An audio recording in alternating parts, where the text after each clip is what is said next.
Un microsieverts quand même, ça commence à être pas mal. Tu sais que les gens qui habitent là quand même, je serais pas serein. Apparemment dans le PDF, ce qu'il disait, c'est qu'il y a une dame qui avait eu des mesures qui étaient très élevées chez elle. Et parce que les gens, au moment de la désaffectation du site, ils ont pris des éléments de l'usine chez eux dans leur jardin. Normalement, la radioactivité naturelle, c'est jusqu'à 0,20. Donc on est bien au-dessus là. Donc on est de 5 à 10 fois au-dessus. La limite pour le public, c'est 1 microsieverts par an. Si on reste ici pendant toute une année, on aurait 9,6 millisieverts. Et le seuil des travailleurs du nucléaire, c'est 20. Donc c'est-à-dire que tu restes safe largement. Ouais, mais après, je crois qu'ils peuvent pas faire ça toute leur vie. C'est vrai que si on fait une radiographie des poumons, c'est comme si on était resté ici 90 heures. Bon, si je dis pas de bêtises, il n'y a pas de limite en termes d'années, mais si jamais un travailleur du nucléaire accumule pendant trop d'années consécutives la limite des 20 millisieverts, le médecin du travail va demander à l'employeur de changer l'affectation du travailleur en question. Après, c'est à prendre avec des pincettes, je suis pas travailleur du nucléaire. Et le trottoir opposé, 1200. C'est le pire spot. Là, de l'autre côté en face. Ouais, de l'autre côté en face. Alors. Bon, on a bien cherché et on n'a pas réussi à dépasser ces chiffres-là sur lesquels on était tombé. Il y a un dernier endroit dans Paris qu'on aimerait bien tester, c'est le cercueil de Marie Curie, la femme qui a découvert la radioactivité. Il se dit qu'elle a tellement bidouillé avec de l'uranium qu'à la fin de sa vie, son corps était radioactif. Donc on a cherché, son cercueil est entreposé en Panthéon et on est parti regarder.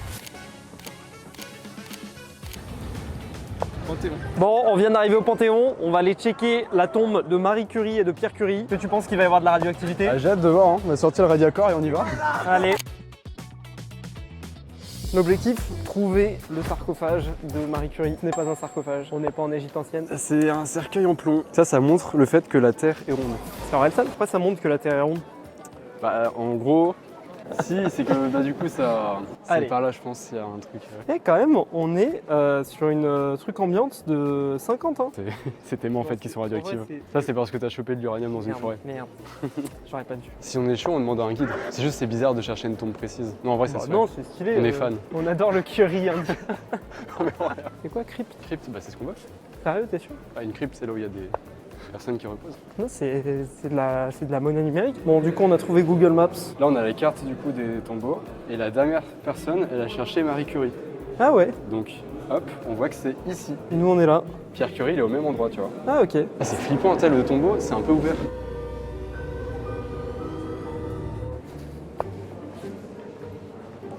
Marie Curie. Maintenant, il est temps de voir. Putain, ça clique. Là, on est à 28,2. C'est nul. Ce qui est pas ouf, mais on va rentrer. Bon, on va rentrer. 27,6. Avant de rentrer, Pierre Curie, Et Marie Curie, il est juste ici. Et Marie Curie est juste au-dessus. Ça aide pas beaucoup. il n'y a aucune différence. Hein. Le plomb fait bien son effet. Qui a laissé une orange là? C'est ultra stable, hein. C'est ça qui est fou. À 28, ça monte un peu. Bon après ça reste quand même ça reste vraiment dans ce qui est ambiant. Il n'y a vraiment aucune différence. Hein. En même temps, quand tu sais que la majorité des radiations, elles sont arrêtées par une feuille de papier, je pense que un cercueil en plomb, en tout cas, on essaye. Bon, pour la petite anecdote, le corps de Marie Curie lui-même est encore radioactif. Mais évidemment, vu qu'on l'a mis au Panthéon, le but c'est pas d'irradier les gens qui passent. C'est pour ça que Marie Curie est à l'intérieur de son cercueil, qui lui-même est à l'intérieur d'un cercueil en plomb, qui lui-même est placé à l'intérieur d'un double coffrage en bois. Ce qui explique entre autres pourquoi il n'y a aucune radiation qui sorte. En sortant, on est à 56. On est à 2 fois le cercueil de Pierre et Marie Curie. C'est-à-dire qu'on est plus safe des radiations à côté de Marie Curie que dans la rue. Mais par contre, ce qui est abusé, c'est qu'il y avait vraiment rien à côté, quoi. Bon, il y a aussi certains objets de votre quotidien qui peuvent être radioactifs et c'est le cas de ce détecteur de fumée. Ça, c'est censé être radioactif. C'est qu'ils utilisaient des éléments radioactifs pour le créer et ça a dû être interdit. Bon, promis, on va jeter un coup d'œil à ce détecteur. Mais d'abord, est-ce que vous savez que votre maison est peut-être elle-même radioactive? En tout cas, c'est probable si jamais vous habitez dans une de ces régions. Ces régions, c'est les régions qui ont du radon dans leur sous-sol. Le radon, c'est un gaz radioactif naturel qui émane notamment des sols graniteux. Donc par exemple, si vous êtes en Bretagne, vous êtes mal barré. Pendant qu'on est en train d'y aller, je pense que l'objet du quotidien le plus radioactif qu'on a trouvé, c'est justement ce fameux détecteur de fumée. Ewen, est-ce que tu sais quel élément radioactif se trouve à l'intérieur de ce détecteur de fumée à l'ancienne? Ah ouais, non, je sais pas du tout. Ça termine comme mon serveur Minecraft. Je pense pas que c'est de l'uranium directement. Bah non, mais il y en a plein. Oui, mais laisse-moi réfléchir. Le mec qui met la pression. Bon, tu sais quoi? Pendant que tu réfléchis, on va regarder à quel point est-ce que ça émet des radiations. À là, 30. ça monte, ça. Ouh. Ah oui, 80. À partir de 100, ça commence à être vraiment. Moi, c'est pas de l'incendie dont j'aurais peur là. Bon, en vrai, c'est pas très dangereux, mais c'est fou de se dire que les gens avaient ça chez eux, quoi. Ah, moi, la question que je me pose, c'est la durée de vie du composant qui est dedans. Parce que peut-être à l'époque, c'était vraiment des radiations de malade. Non, la demi-vie, je crois que c'est 400 ans. Ça te donne une indication sur.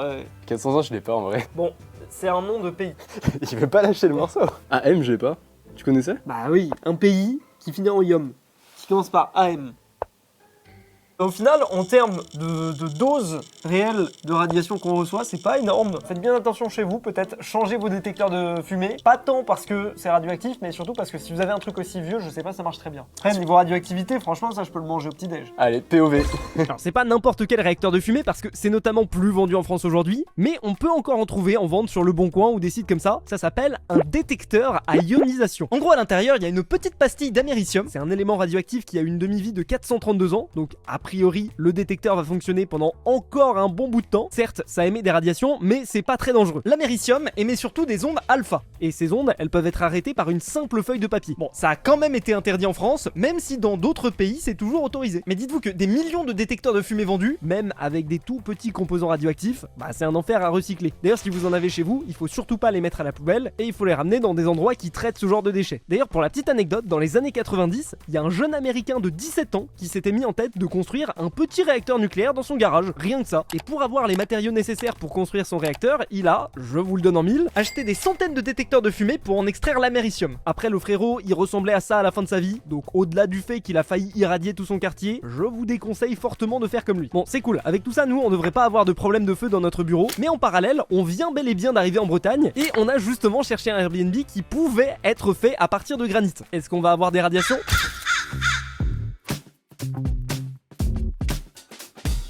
Bah, on vient d'arriver en Bretagne. Juste froid. Ouais, excusez-moi, il faisait beau à Paris, il fait pas beau ici. Franchement, la différence de température, Significatif. Désolé les Bretons. Du coup là on a loué cette maison. On suppose que ça c'est du granit. Malheureusement on n'est pas des experts en pierre. Mais il y a une technique qui est imparable pour ça, c'est du granit, c'est de lécher la pierre. Et si c'est sableux, c'est que c'est du granit. pour moi, c'est sableux. Hein. T'entends le bruit? Moi j'aurais plus dit ça, mais... Ah ouais? Ça c'est beaucoup plus sableux ça. Bon, ce que j'aime bien c'est que c'est quand même assez approximatif comme expérience. Après l'avantage c'est qu'on en a plusieurs à faire parce que s'il y a du radon, il n'y en aura pas juste dans le granit des murs, mais il y en aura aussi par exemple un petit peu dans l'eau qu'on aura au robinet. Donc on va tester ça aussi un petit peu après. C'est bizarre que sur Airbnb ils mettent pas la composition des maisons. Franchement ouais de ouf. Parce que nous ça nous aiderait. Hein. On va vite le savoir. Il y a des travaux derrière. Yes. Ça y ressemble énormément. On distingue assez nettement le mélange classique du granit. Ok. Maintenant, prends une photo du bois et demande-lui si c'est du granit, il va te dire oui, on reconnaît très bien le bleu du granit. Ouais, c'est en vrai. Sur un caillou, genre on est sûr que c'est pas du granit. Vas-y, essaye sur ça. On va voir si on arrive. Ah ouais, mais là t'abuses. Attends, je vais mettre ça. Ça, c'est le témoin. Pour voir si c'est fiable. Oh non, c'est un excellent œil. Tu as effectivement mis le doigt sur quelque chose qui ressemble énormément à du granit concassé. Oh merde, je vais essayer avec le goudron. Vas-y. Bon bah voilà pourquoi faut jamais faire confiance à Ozia parce que vraiment. Après fais avec l'herbe. On fait de pire en pire. Ah, c'est une observation intéressante, mais je vais devoir apporter une petite nuance. C'est du bitume. Peut-être que c'est vraiment du granit concassé et vraiment en fait on est trop con. De toute façon on va vite le savoir, si ça émet plus de radiation que la moyenne, potentiellement c'est du granit. Donc là on est à peu près entre 2 et 14 CPS, et si on essaye, on monte à 20, 26... Ouais on a doublé ici quand même. Bon, après ça veut rien dire, hein. Notre façon de calculer là elle est un petit peu éclatée. Il faudrait faire la même méthode qu'on a fait avec les aliments, c'est-à-dire scanner la radioactivité ambiante et la comparer à la radioactivité à côté du granit. Et là on aurait vraiment un chiffre pertinent. Mais au-delà de ça, sur internet on a vu une expérience assez intéressante à faire dans les régions qui ont du radon. Donc on est toujours en Bretagne et juste derrière on a une... baignoire. Bien vu, putain, je perds mes mots. Bon, ce qu'on va faire en fait, c'est qu'on va essayer de récupérer ce qui est radioactif dans les canalisations pour pouvoir mesurer ça avec le détecteur. Pour ça, on a un petit aspirateur. Très petit. Hein. Très petit. T'as la dure vie qu'on a décidé de mener, être en Bretagne à minuit avec un aspirateur dans la salle de bain. Du coup, ce qu'on a fait, c'est qu'on a scotché notre tissu à l'aspirateur. Du coup, ça agit un petit peu comme un filtre. Si jamais j'actionne l'aspirateur et que ça aspire, il y a un petit peu d'air qui passe. Et ensuite, la prochaine étape, c'est d'allumer l'eau. Donc on va mettre juste de l'eau froide. Cette expérience est réalisée par des professionnels avec du matériel adapté. C'est trop bizarre de se dire que ça va capter des radiations. Ça va pas capter des radiations, ça va capter des particules qui sont dans les canalisations qui, elles, émettent des radiations. Bon, alors maintenant qu'on a l'aspirateur qui est ici, prêt à aspirer, ce qu'on veut faire en fait, c'est aspirer juste au-dessus de l'eau. En fait, pour récupérer les particules qui sont dans l'eau. C'est vrai que franchement, si la personne qui nous loue le Airbnb vient voir ça, il va se dire waouh, c'est des psychopathes. Tu penses que c'est pire de faire une maison en mousse ou ça? Je sais pas, mais en plus, il y a des mecs qui habitent à côté là. Ouais, ils vont nous détester.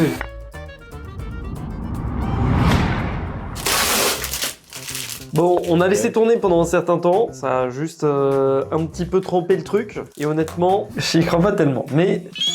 Oh! What? 144 CPS.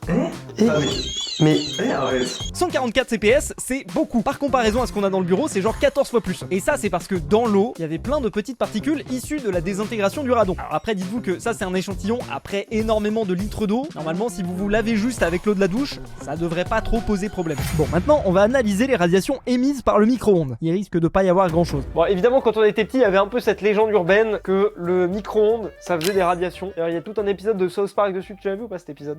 Non. C'est ils mettent Lequel? leurs couilles dans le micro-ondes et après elles deviennent géantes et ils peuvent faire du ballon sauteur dessus. C'est des génies. On peut changer de concept. Bah, vas-y, on regarde. En vrai, franchement, c'était excellent. Mais bon, du coup, on va lancer le micro-ondes, on va mettre le radiacor à côté. Bon, c'est plus histoire de dire. Hein, Normalement, cette grille-là, elle est censée Non, bloquer mais les ça n'est radiations. pas- Du coup, on va démarrer le micro-ondes, on va coller ça. En vrai, j'aurais bien aimé le mettre à l'intérieur, mais l'intérieur. ça, je pense que ça aurait été vraiment débile. Hein. Je pense que c'est dangereux si on le met à l'intérieur. Non, bah non, je pense pas. Bon, dans tous les cas, le micro-ondes n'émet pas de radiation, on le savait, mais on l'a testé. Bon, maintenant, il est temps de voir le résultat de tous les aliments qu'on a scannés. Alors, on va commencer par nos fameuses bananes. Je pense qu'on a trouvé quelque chose ou pas? Non. Donc, si on regarde l'analyse des bananes, ça, ce qui est vert, c'est la radiation ambiante, et ce qui est en jaune, c'est les bananes, parce que les bananes, c'est jaune, évidemment. Par exemple, les bananes, on est à 153 becquerels par kilogramme. Et si on regarde sur les 3 petits points, ce qui est intéressant, c'est qu'ils nous donnent la radioactivité maximale acceptée dans les bananes dans l'Union européenne, c'est 1250 becquerels par kilogramme. Donc on est bien en dessous. Après, bon, il y a une marge d'erreur qui est... En fait, c'est que, ouais, on aurait dû laisser plus longtemps, il y a 46% de marge d'erreur. Bon, pour les pommes de terre, on a une analyse qui a duré beaucoup plus de temps, 20 heures au total. Et là, on a que 14% de marge d'erreur, donc Ouais. 119 becquerels par kilo. Donc, nos Normalement. pommes de terre sont absolument pas radioactives et je pense en fait que pour les fruits et légumes, ça doit être 1250 pour tout en fait. Peut-être C'est c'est exactement de le... manière générale ce que tu manges. Hein. Mais en tout cas, cette patate là, on peut la manger. On a aussi testé les noix du Brésil. Apparemment, c'est un aliment qui est censé contenir un petit peu de radioactivité. Normalement, c'est l'aliment du supermarché qu'on a le plus. Ah ouais? Source? J'ai mis dit. C'est plutôt vrai, parce que là, regarde, on est à 409 becquerels par kilogramme. C'est-à-dire que, pour l'instant, c'est l'aliment qui a le plus de radioactivité. Ah, on est presque jusqu'à 46% de la limite autorisée. Hein. Ouais, mais là, tu vois, c'est pareil dans l'Union Européenne. On a le droit jusqu'à 1250, on est large. Hein. Ouais, ça me tuerait si aux États-Unis, genre c'est 3 fois moins, tu sais, ils s'en foutent. Et attends, est-ce qu'on peut avoir les autres pays? Ah ouais, c'est intéressant. Ah ouais, mais attends, mais au Japon, c'est genre 12 fois plus bas. Ouais. Ah, ils peuvent pas manger grand-chose, hein, parce que dans ce cas-là, les bananes, c'est finito. Les noix du Brésil, n'en parlons pas. Tu penses que c'est lié au fait qu'il y a eu des catastrophes Non, nucléaires, je pense pas. Ukraine, Russie, Japon? Non, mais je pense pas. Parce que les États-Unis, ils ont aussi eu des catastrophes, 3 Mile Islands, et ils sont à 1360. Je sais pas comment ils sont arrivés sur ce chiffre. On a aussi testé la Centior. Ça se dit comme ça, Centior? Je bois pas cette eau. C'est une eau minérale. C'est-à-dire qu'il y a plein de minéraux, et parfois il y a certains minéraux qui émettent un petit peu de radiation. Malheureusement pour la Centior, on a attendu pendant 16 heures et on n'a pas eu de résultat. Mais de ce qu'on voit, ça correspond à peu près à exactement ce qu'il y a dans l'eau normale. C'est safe. De toute façon, globalement, je pense que si c'est vendu en grande distribution, dans tous les cas, c'est safe. On a aussi voulu voir ce qu'il y avait au niveau des crevettes, parce que apparemment, il y avait des sources de radiation. L'analyse a duré pendant 4 jours entiers et on n'a pas eu de résultat final, mais on voit pas de radiation au-dessus de la moyenne. Donc je pense que pareil, ces crevettes sont certifiées sans radiation. Et enfin, la viande rouge. Alors là, c'est rigolo parce qu'on voit des pics un petit peu au-dessus de la radiation ambiante, mais apparemment, c'était pas suffisant pour que le radiacor détecte des choses. Donc ça, on est moins sûr. Après, du coup, dans la mesure moyenne, bah normalement, c'est quand même 6 fois plus que les crevettes de radiation. C'est vrai que c'est fou. En fait, moi, j'aurais dit que les crevettes, il y en avait un petit peu quand même. Enfin, tu sais, en Ouais. mode genre dans l'océan, c'est pollué et tout, mais non, pas tant que ça. Au final, on aura fait plein d'expériences aujourd'hui. J'espère que ça vous aura intrigué. Et qui sait, si vous voulez un deuxième épisode, vous connaissez la chanson. Le pouce bleu, l'abonnement, les bananes. Salut tout le monde, c'était Fuse. À la prochaine. À plus. J'ai demandé à 100 joueurs de construire une pièce chacun dans ma base. Est-ce qu'ils vont faire des trucs différents? Est-ce qu'ils vont coopérer? J'en sais rien, mais à la fin j'enverrai un missile sur la base et on verra qui survit. J'ai commencé par préconstruire la structure de ma future base. Malheureusement, c'était pas trop possible de faire autrement, sinon les joueurs allaient pas du tout coopérer et connecter leurs pièces entre eux. Il y a certains joueurs qui commencent à creuser les pièces de la base sur la tranche, et il y en a d'autres qui préfèrent faire leurs pièces plus vers l'intérieur. Objectivement, une grosse inspiration pour cette vidéo, c'est les TikTokers qui font des trucs sur les fourmilières. Je trouve ça beaucoup trop stylé, et je suis trop curieux de voir comment les joueurs vont coopérer pour construire cette base. Qu'est-ce que t'es en train de construire là? Tu vois la salle des cams dans FNAF 1. Non, je vois pas. J'ai pas joué à FNAF. Bah eux aussi c'est pas ma faute, c'était un culte. Ok, vas-y, ça m'insulte en plus. En plus de devoir devoir construire des pièces, certains joueurs se sont mis en tête de décorer les tunnels qui relient les pièces entre elles. Pour l'instant, si vous voulez mon avis, c'est relativement moche, hein, ça ressemble à pas grand chose. Un des problèmes principaux, je trouve, c'est que les joueurs font des salles de 3 de hauteur. Les gars, pourquoi vous faites ça? Vous avez de la place en fait. Qu'est-ce que vous êtes en train de construire là? En gros, on Alors, va faire une sorte d'aéroport en gros centré sur le fait que les gens peuvent arriver d'ici, tu vois. Un aéroport? Vous savez que vous allez avoir des accidents là, hein, genre un aéroport à l'intérieur d'une base souterraine, ça n'a encore jamais été fait. C'est un accueil, c'est l'aéroport, c'est l'accueil, tu vois. Ah, ok, je vois. Mais par contre, un aéroport avec 3 blocs de hauteur, je pense que ça va être compliqué pour vous les gars. ouais, mais c'est en attente. On va augmenter le plafond, t'inquiète. La véritable consigne, c'est que chacun doit avoir sa propre pièce, mais il y a rien qui interdit les joueurs de collaborer entre eux. Je sais pas ce qu'est en train de faire ce joueur, il a réussi à choper un pistolet laser de Create et il s'en sert pour agrandir sa pièce. Bon, qu'est-ce que vous êtes en train de construire là? Un bar. Un Avec bar une cantine-restaurant. Et c'est qui votre cible? Tous les habitants, parce qu'en fait, on a juste un monopole, ce qui fait qu'on est en position de force face à la concurrence, vu qu'il n'y a pas de concurrence. Donc tout le monde. Ah ouais, donc vous êtes un petit peu le point central du bunker en fait. C'est ça, c'est ça. Bon, depuis cette vidéo où j'ai forcé mes abonnés à reconstruire Paris, il y a une étrange obsession qui s'est créée autour du pain. Rien qu'à voir ce mail bizarre que j'ai reçu il y a 1 heure, le culte du pain. Pendant plusieurs events, tu as dû voir quelques refs au pain. En effet, peu de temps avant event, quelques personnes de ta communauté, moi, ont décidé de créer ce culte. Mes demandes sont les suivantes: que le culte du pain soit réuni quand il y a un event et que le culte du pain ait un rôle sur le serveur. Mais what the fuck? Cet event ne fait pas exception puisque là, j'ai l'impression qu'ils sont en train de construire un véritable temple du pain. Attends, on va aller visiter. Entrepôt, salle de Onzi, pape du pain et de Mega Maxor. Là, par exemple, j'ai l'impression qu'il y a des sacrifices un petit peu bizarres qui se produisent dans cette salle. Et si on va à droite, en vrai, la salle est très stylée. Et là, ils sont surtout en train de faire tout un système avec Create qui permet d'ouvrir et de fermer le temple du pain. Je suis très curieux de voir où est-ce que ça va mener, mais ce qui est sûr, c'est que cet étage est plus ou moins ravagé. Là, la construction avance vraiment bien, c'est plutôt cool. Alors, c'est quoi que tu nous as construit là? C'est une petite chocolaterie. Et tu fabriques où ton chocolat là? Parce que là, je vois juste du chocolat couler, mais pas être fabriqué là. C'est les secrets de fabrication. Ouais, c'est quoi le code là de la porte? 1, 2, 3, 4. C'est bien, au moins c'est sécurisé. Alors, voyons voir ce qu'il y a ici. Je sais pas exactement. C'est censé mener où là ton passage secret? Et bah, c'est en construction. Ouais, mais tu peux me dire quand même. Entre nous. Il y a un gars derrière. Salut Darkuzu. Dark Zouzou, s'il te plaît. Excuse-moi. Qu'est-ce que tu construis là? Bah en gros, je cherche des gens avec qui je pourrais relier mon passage. C'est quoi ton passage, c'est ça? Pour le moment, je suis un espèce de couloir abandonné, un peu détruit. Compliqué toute cette histoire. Plus ça avance, plus il commence à y avoir des salles vraiment stylées. Là par exemple, la salle dans laquelle j'étais, c'est l'entrée du bunker. Je sais pas exactement ce qui déclenche son ouverture. Il y a l'air d'avoir un code qu'on peut rentrer ici. Eh, salut. Ouais, c'est quoi là ta salle? C'est l'entrée. Là, j'ai mon bureau pour accueillir les gens. Ah d'accord, donc en fait c'est toi le gestionnaire de la base. Ouais. Et c'est qui t'a donné ce rôle? Moi. Donc t'es en fait un dictateur par exemple. Ouais, c'est un peu ça, ouais. Je crois que ce bloc là c'est un ascenseur. Je sais juste pas trop comment ça marche. Et l'ascenseur qui est ici marche comment? Faut que tu utilises ta molette pour descendre. Et après, hop. Ah putain, ah oui, c'est un nouveau bloc de Create, non? Ouais, c'est dans la dernière mise à jour. Putain, mais c'est trop stylé. Maintenant, les ascenseurs, ça devient facile. Ah ouais, non, c'est vraiment trop stylé. Par exemple, si je vais aller au premier, ça marche pas? Si, faut que tu scrolles avec ta molette. Et après, t'appuies. Ah ouais, trop bien. Là, bon, il y a un étage là, mais après, faut remonter encore. Ah d'accord, oui, c'est un bloc invisible au travers duquel on peut passer là. Ouais. Et justement, cette pièce, elle m'intrigue pas mal. On dirait une espèce de distillerie, mais je sais pas du tout à quoi elle sert. À ce stade, je pense que c'est purement de la décoration. Par contre, juste en dessous, il y a quelque chose qui m'intrigue un petit peu quand même. C'est un petit peu suspect là, toute cette histoire. Je pense qu'il y a des choses un petit peu illégales de type néerlandaise qui se produisent dans cette pièce. Je dis ça, je dis rien. Certains aiment bien faire des pièces plutôt techniques. Je sais pas ce que c'est que ce truc, on dirait un centre de transformation de pigmen. C'est quoi ton machin là? C'est des expériences scientifiques.